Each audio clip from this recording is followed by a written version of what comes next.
Welcome everyone to our How to Become a Doctor series. This is episode number 6, and they are all standalone episodes. So if you're here live, or if you are watching this at a later time, even a year from now, this should still be relevant information. But just if there is some time sensitive things we say, just know that we're giving general advice towards medical dental optometry school, and so definitely double check with us as your advisors on that and on our website. But the idea here is, we do have some students show up live. We have students watch us recorded, and we just want this to be an encouragement to y'all on your journey, that we as advisors aren't only accessible to you in our meetings. You can email us, you can come here live on Wednesdays. If you have class, you can watch our recording and follow up with us. But we're trying to hit a lot of helpful topics for you. So if you missed our first 5 topics, we definitely encourage you to go to our Moodle page.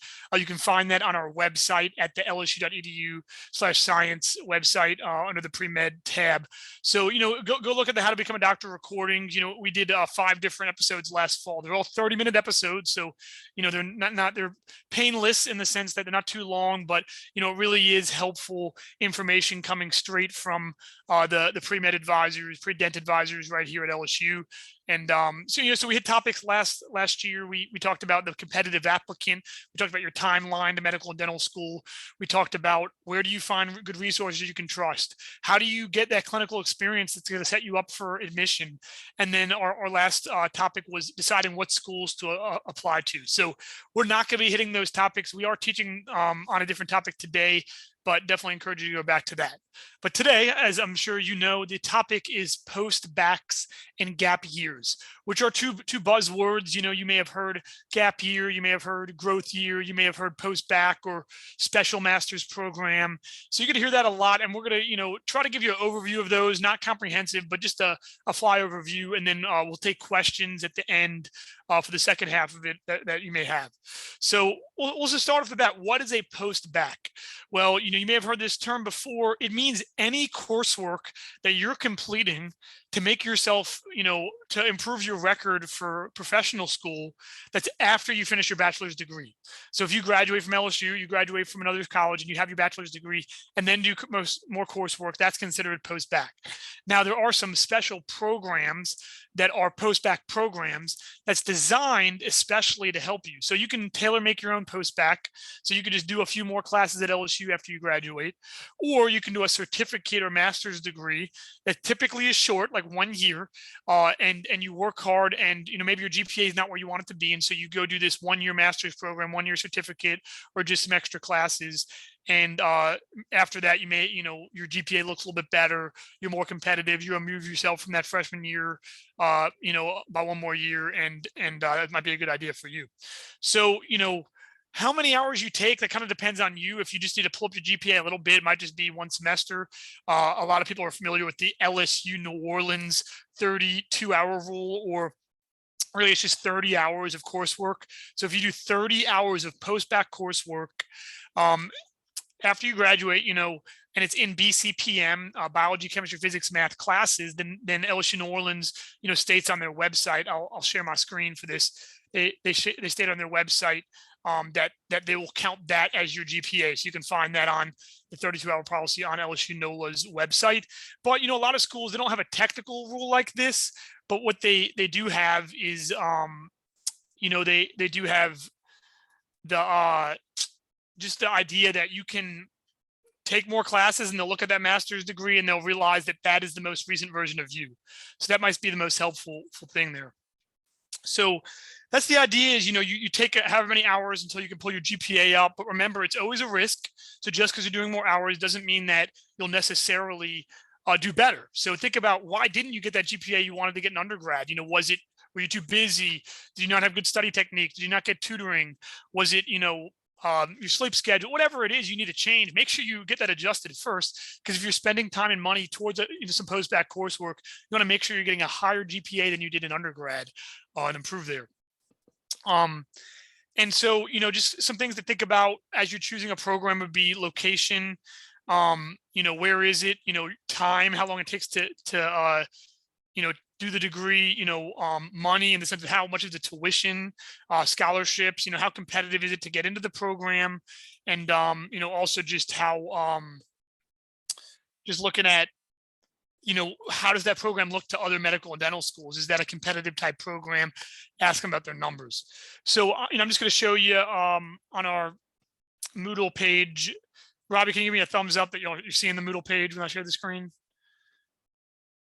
You are, okay, cool. So this is our Moodle page. If you go to, lsu.edu/science under the student services tab, pre-med, this is our pre-med website. And then you can join our Moodle page right here at Phase, hit enroll me, and you'll get here. And then you'll go to post-bac opportunities. We just have some different schools that have some great programs. Of course, if you want to stay at LSU, you could take some LSU undergrad classes through the Baton Rouge campus, and those would count towards BCPM. You could also, do like the master's in natural science or something like that, and not exactly designed for this, but that could be something you could use. But then they have some special design programs. One I really want to point out is this new LSU Health Shreveport one. So you can go up to Shreveport to our medical school. You start in the summer, so you would go June through the next May, and you can check that out. That link right there. It's the first class that this summer. This is the first year they're starting it. It's at the medical school, and they're going to be able to get that master's degree in 1 year and be competitive. So check that one out for sure. But we have some other ones on here as well. Arkansas, their osteopathic school has a master's program, and they were at our fair this year, the Health Professions Fair, and they actually do a scholarship this year coming up for any students that get admitted to their program. They're waiving $25,000 of the tuition. So I think something like that. So the tuition would only cost you $5,000. It's a great program there, especially if you want to go osteopathic or into their med school. And there's, of course, Georgetown has one. Loyola has a certificate program, not masters. You could do the public health down in New Orleans if you don't need the BCPM. Mississippi College in Jackson, very popular, well-known program, 1 year masters for post-bac. Tulane's got multiple programs. And then VCOM in Virginia you could do a 1 year program in Virginia and then come down to Monroe for the osteopathic school. Same thing, Hattiesburg, 1 year. So there's plenty of them. These are some local ones, but we encourage you to check out the AAMC post-bac program database. Check that out through our Moodle page. You can see all the different programs that are endorsed by AAMC, and then osteopathic as well. They've got a post-bac database as well. So you can click those and just, check those out, filter it by state, filter it by, certificate versus masters, that kind of thing, and check those out. So that was a very fast flyover, and that's not going to be all the answers you need to know, but maybe this just sparked your interest that you may be thinking about. Hey, it's your senior year, you're at that 3.1 GPA where it's a good GPA, but you're not where you want to get for that dental school, the medical school. You want to do more coursework. So we encourage you, schedule a pre-med advising appointment with Mr. Bowen or I. We would love to sit and talk to you if this is the right option. It's not for everybody, but it may be a good option for you. But just encourage you, if you're a sophomore and you're in organic chem and it's a hard time, don't think about doing a post-bac right now. You still have time to pull up, and don't just say I can, fail my classes and do the 32-hour rule later. Still keep working hard. But if it is junior, senior year and you're not quite where you want to be, come talk to us. But that's just a flyover for you. So that's post-bacs for now. We're going to take questions in a second, but we also just want to talk about gap years or growth years. So it could be a little bit confusing, but when you could go watch our timeline video about your journey to med and dental school. But typically, when you're trying to go to med and dental school, you need to apply 1 year in advance. So if you want to start medical school, dental school in 2024, so July or August 2024, you need to be applying the summer before. So it's very popular to after your junior year, you take the MCAT or DAT spring of junior year, you use the review committee, and you apply, for medical dental school the summer going into senior year. So you haven't graduated yet, you still got a year ahead, but they need that time to read the applications, to interview you. So let's say you don't get in after applying junior year, or let's just say, hey, you're not ready to take the MCAT, you're not ready for that DAT. You want to buy yourself some time. You may hit the brakes a little bit, which is very common. And you may say, I'm going to take the MCAT DAT during my senior year, and I'm going to apply it to medical dental school this summer after my senior year. So you graduate May, let's say you graduate in this May 2022, you fill out your AMCAS, that med school application, the ADSAS dental application this June, and you submit that in. Well, guess what? you've graduated, you've submitted your applications in, now you have a year. And that's what's called a gap year. It's a gap between when you finish your undergrad and start that doctorate program, hopefully if you get in. So what do you do during it? Well, one reminder is that it does not go on your application. So if you want a gap year to go on your application, it's not actually a gap year because you would need to do something for that year, then apply, and then have a gap year. So it's not going to be on your application, but it will be something you could mention in your interview if you do interview, late enough, or you could talk about what you're doing in your interview. In your personal statement, you could talk about what you're planning on doing in that gap year. But either way, that is a gap that's not going in your application, but it is going to be before med or dental school. And so I just want to give a few ideas. What do you do during your gap year? Well, there's three purposes I would say for a gap year that you want to focus on. Number one would be to prepare yourself for professional school. How do you prepare yourself? Well, whatever you think would help you do well. Is it going to be working in a hospital, volunteering, doing some coursework? How are you going to be the most successful? Number two is I would just say enjoyment. And I'm not trying to say, be lazy or anything like that. I'm just trying to say, don't make yourself miserable, because if you're burnt out in your gap year, you're working so hard that, you're about to start a really hard journey of becoming a dentist or doctor. So make sure you're getting a little bit of rest, a little bit of vacation, something refreshing enough so that when you start that medical or dental class, you can actually succeed. And the third thing I would say is keep up your application. Just because you submitted that med school application, until you receive an acceptance, you're not necessarily in. So you may just miss it and not make it into medical school. But if you thought, hey, this year's not going on my application, well, what if you have to apply again the next year? So make sure you're doing things to strengthen your application. Focus on your weaknesses. If your GPA is low, take another class or two, that kind of thing. So what are some different things you could do? I have four categories. Number one would be coursework. You could do some more coursework, which we already talked about. A master's program, just some undergrad stuff, maybe do some research, something like that. The second thing would be medical. Go get a scribe job, EMT, go get trained as an EMT, go work in wilderness medicine in Colorado, go work as a medical assistant, something like that, medical. The third would be volunteer, and volunteer is a great one. Casa Esperanza is a group we work with, MedServe, City here, Teach for America, Red Cross, the Peace Corps, anything that you can volunteer with. You can use your time, even work with a homeless shelter, work with a medical clinic. We have some different ideas, so come meet with us and we can help you with that. And then the last thing is you can often pair cool experiences with travel. So, like there's Spanish in medicine. You can look that up. Atlantis, where you can, shadow abroad. You could teach English abroad. You could go to the UAG School of Medicine and take some classes down in Guadalajara, Mexico. So a bunch of ideas out there. But the whole point is, with this gap year, it's becoming very common to do a gap year. And you just want to think wisely about it, because it can be spent very wisely or poorly. And if you have to apply again or interview, you do want to be doing something wisely. So that at all is not a comprehensive view of gap years and postbacks. It is a very intro level. So I do encourage you, we don't want to have a one size fits all answer for y'all if it's right for you, but just want to encourage you to come speak with Robbie and I, send us an email, let us know what your situation is. We'd love to kind of tailor make a plan for you, help you figure out how to strengthen your application and how to be ready. So that was my very fast flyover of a lot of things. But I do want to open it up for any questions, and I'll have Mr. Bowen read any questions that we have. Yeah, so if you're online, you can put a question in the chat box and we'll do that. But we have some questions that we had beforehand. Some of this you touched on, but we'll elaborate a little bit. So the first question I have is, how do you know that you need to do a postback? Like, how do you know that this is the best way for you to spend your year or whatever? So like, are there guidelines about when you need to consider a postback, I guess is the way to ask that. That's a great question. Yeah. If either you don't think so if you're just sitting looking at your portfolio of yourself, just thinking, hey, am I going to make it into medical or dental school? If you're thinking I might not make it in if I apply right now, you need to ask yourself the question, why?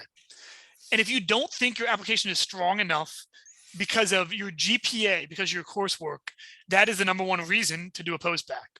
So if it's, I have a great GPA, but I did bad on the MCAT, well, you don't necessarily need to do the postback because your grades are fine. You need to study for the MCAT, study for the DAT, and retake it. If you have a great MCAT and DAT, but no letters of recommendation that really say much about you, well, then you need to build some, relationship with faculty. If you have no clinical experience, and you're not well-rounded outside of classes, post-bac might not be for you. But if you're at that, we usually say like that 3.0 to 3.4 GPA range, where you're thinking, hey, I got a good GPA, but it's just maybe not good enough. That might be the perfect time. If you're below 3.0, you may not be even ready for an official master's program. So you may need to do some more undergrad coursework to pull up to that 3.0, because you have to be able to get into one of these programs. And then you can apply for a post-bac, 1-year official program, and then be ready. So you can share anything else you have, Robbie. Yeah, and I think that you know, if you do need some rehabilitation on your grade point average, you don't necessarily have to go to one of these formal programs. You could stay, like maybe you already have a job in Baton Rouge. I'm just going to stay here and I'm going to just take some additional advanced biology at LSU that I never got a chance to take while I was here because of scheduling or whatever. And so, you can do the post-bac graded work sort of in a non-traditional fashion where you're just taking the courses on your own. You don't have to officially be admitted to one of the programs that we mentioned or go to a different place. So I do think that sometimes it's confusing for students. It's like the LSU program just says 30 hours of post-bac, whether that's in a formal program or that's just I'm going to go take comparative anatomy and developmental zoology and some of the other biologies that I didn't take. However you get that 30 hours is fine.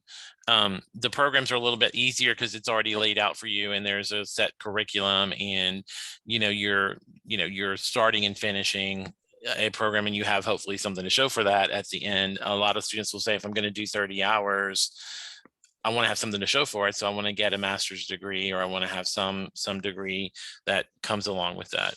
But there are many options, and there's not just one size that you have to fit into. You can do whatever you feel is better in your situation.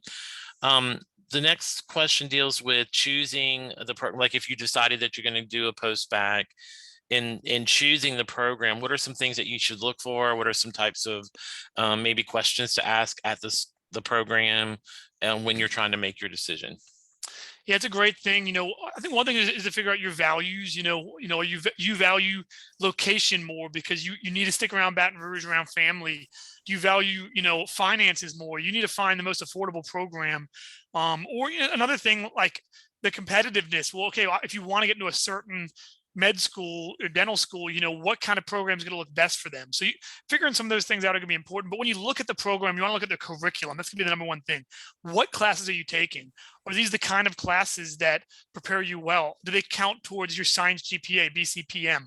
Are you able to get 30 hours? But also look at what else does the program offer? Does it offer some of them offer MCAT tutoring, and maybe you need to redo that MCAT too, and you can kind of double dip. Some of them are at a med school, and if you want to go to LSU Shreveport, why would you not do their 1-year master's program at their school where you can make some connections? So I would talk to the schools that you're interested in applying to for medical school and see what they're looking for, and then talk to the programs and see what are their stats for students getting into medical school, getting into dental school, getting into your top school. And I think that would help clear up the decision. And then it also depends on which ones you get into. So don't assume you'll automatically be accepted. Yeah, I think it's important also to have a good understanding of what the requirements are. A lot of these programs are non-thesis. In other words, you just take the 30 to 32 hours of coursework that they have in the program and you're done. But there are some that do include a thesis. And if you got to be careful about that, because if you have to go do a research project and something goes wrong in your research and you have to, your data is ruined and you have to start all over. I mean, that's something that you have to, that's going to take you longer and more time. And a medical or dental school is not going to take you out of a program. Once you commit to this post-bac, they're going to expect that you finish it. So it's not something like, I'm just going to go for a semester and then I'll go get into med school. Like once you enroll, they're going to say, once you have that program completed, we'll take you in. So just make sure that you understand, what is involved. Is it thesis? Is it non-thesis? I would, try to look for a non-thesis where you can just do the coursework, but maybe you love research and you want to do that. but just know what it is. Also, what do I get at the end? Am I getting a master's degree? What is the master's degree in? Sometimes it's health studies, or it is, those kinds of things. That's very different from like Tulane has some 1-year programs where you get a master's of genetics or a master's degree in pharmacology or something like that. Those degrees are a little bit different because maybe there's more marketability to them. If I have a master's degree in pharmacology, I'm probably marketable to go work at a pharmaceutical company or in a research lab or other things that I can do if I didn't get into medical school. If I'm getting a master's of medical science or health studies or something like that, great experience, good, good opportunity, but what am I doing with that degree if I don't go to medical or dental school? So, things like that to kind of, if you want to keep other careers in mind, maybe there's a better option for you where you can get a master's in a specific area of science or, pharmaceuticals or something like that. That kind of gives you other open doors. Okay, this is more about if you don't do academics, but you're just taking a year off, so the transition year. First of all, do medical and dental schools look down on that? And then there's another question that I'll follow up with. Yeah, do they look down on it? Here's what I think about a gap year, or a growth year, whatever you want to call it. It's just more data on you, right? So, if you use that year and you use it wisely and you work hard and your resume looks better because of it and your grades are higher, then they look up on it. They say, wow, that's great you did that. Because now if you used it and you didn't use it wisely, then, maybe you just sat around or you brought down your, GPA or, that kind of stuff, then yeah, it could hurt you. So it's just more data on you. But like I said, remember the timing that it usually doesn't go on your application. So really what we're talking about when we say gap years is really, we're saying that your senior year goes on your application.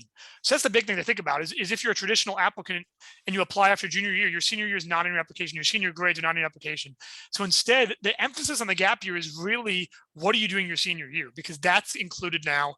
You've got an extra year and you need to use that year wisely. Yeah, but I mean, I don't think medical and dental schools don't care if you, you take a time off or not. It's how you're spending the time. If you're making wise use of your time, you're teaching, you're doing research, you're, working, you're doing something productive, then, that's just more life experience, more, opportunity to interact with more people. So there's nothing negative about that. If you're just taking a year off to, lay on the couch and watch TV and just hang out, yeah, that's probably, you're going to have to explain, that and what you did with that time. But, the average age of students entering medical school right now is 24. So, lots of students are not going directly from their undergrad into med school. They're doing these once in a lifetime type programs where I'm going to go do Teach for America, or I'm going to go do something that I'm not going to have a chance to do, any other time in my life. And I want to take advantage of this. And so, it isn't, you aren't standing out as like, I didn't come straight in from undergrad. Most of your class is probably, not, 21 or 22. They're a little bit older. The other question is just kind of like, is there anything that you should like avoid or be wary of if you are going to do a transition gap year? I mean, Robbie, you might have some more things to say on that, but I did just want to say, the timing, like, do look for a shorter program, 1 year, because it's already a long version, which I know we kind of said that. But I'd say like a good thing to look for, I was going to say, is a program that you could feed into another school where they could analyze you during the year. So like I say, you wanted to go to VCOM Monroe.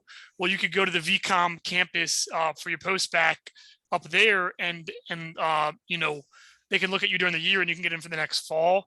But maybe, Robbie, you can talk about some negative things to be aware of. I mean, I think that's an important thing. Like if they already have a connection with a medical school, like if the Shreveport campus, you're going to be taking classes with people who are on faculty at the medical school. Some of them are probably likely on the admissions committee.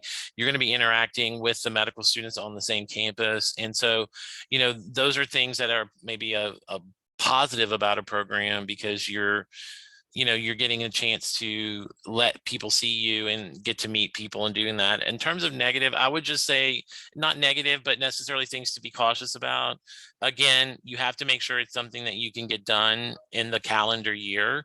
You don't want to commit to something that's a 2-year commitment, or, they don't like people breaking their commitments and obligations. So if you signed up for a 2-year mission trip or mission program, they're not going to want to take you out of that program that you've made a commitment to. So just make sure that whatever you're doing, it is a 1 year, 1 calendar year type of commitment to do that. It doesn't necessarily have to be medicine related. Like maybe you are very passionate about homeless. We had an applicant this year who went to Denver, and he spent a year in Denver working with the homeless population. So, you can do stuff like that where it's more service oriented, or it's something that you have a passion or an interest in. It doesn't necessarily have to be academic or clinical medical type of experience. Working with the homeless, I'm sure provided him with lots of eye-opening experiences that are going to be very rich when he talks about those in an interview and things like that. So don't pigeonhole yourself in that it has to be at a hospital and medical school, or I have to be in school if I'm taking a gap year.